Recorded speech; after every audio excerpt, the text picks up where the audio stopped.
Hi, everybody. This is Pastor Keith with another Paul Tripp's Wednesday's Word, though it is Friday, but just wanted to get this in your hands or get this on your phones or whatever device you might use because this is a good one. I missed last week's. Sorry about that, but it wasn't as presentable or as this one is. So here's what Paul Tripp writes. The biblical story is a generosity story. No words capture the essence of this narrative better than these. For God so loved the world that he gave, John 3:16. But God's generosity isn't discovered solely on the New Testament. I love 5 particular Old Testament illustrations of God's generosity, although there are many, many, many more. When we read the Bible cover to cover, focusing on this theme, we will be blown away by how lavishly generous our Lord is. Accordingly, by grace, we should experience a transformed heart that replaces joy in getting with joy in giving. Number 1, the generosity of creation. Think about that. God not only created a magnificently beautiful world for our dwelling place, but he created us with just the right collection of senses to take it in and enjoy it. On top of that, one of the most precious things about the gift of creation is that it was purposely designed to reveal the most important thing ever, the Creator's existence and character. Number 2, the generosity of the covenant. I will make you a great nation. I will bless you and make your name great, so that you will be a blessing. I will bless those who bless you, and him who dishonors you I will curse. And in you all the families of the earth shall be blessed. Genesis 12:2-3.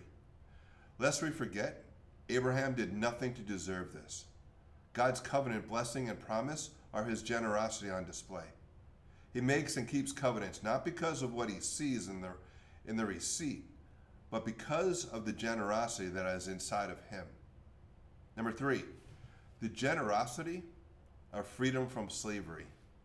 Generosity is what caused God to raise up Moses and harness the forces of creation, staying faithful to the promises that he made to Abraham and his descendants.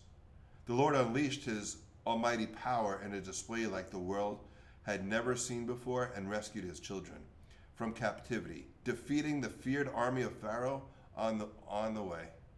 Because God makes generous promises, he is generous in the use of his power to fulfill those promises. The generosity of the law. Hear this. God led the Israelites out of Israel. We know that. But they were destitute, traumatized, powerless, ungoverned, and living in a fractured culture. But God's generosity, they received life, but did not know how to live. So God's blessed them with the most practical of gifts, the gift of his law. Yes, the Lord had the right to command their obedience, but the law is the testament to the extent of the generosity of his love. The generosity of your Father is always sympathetic and understanding. Number 5, the generosity of the promised land. The spies came back from the promised land and said, "It is a good land that the Lord our God is giving us." Did Israel celebrate God's delivering on his promises? No. In fear and anger, God's people turned against their generous Lord. Despite this, there would be a palace and a temple in that land, and generations would be born into lives of prosperity. This lets us know that God is not just generous in fulfilling his promises, no matter what, but he is also lavishing generously in his patience.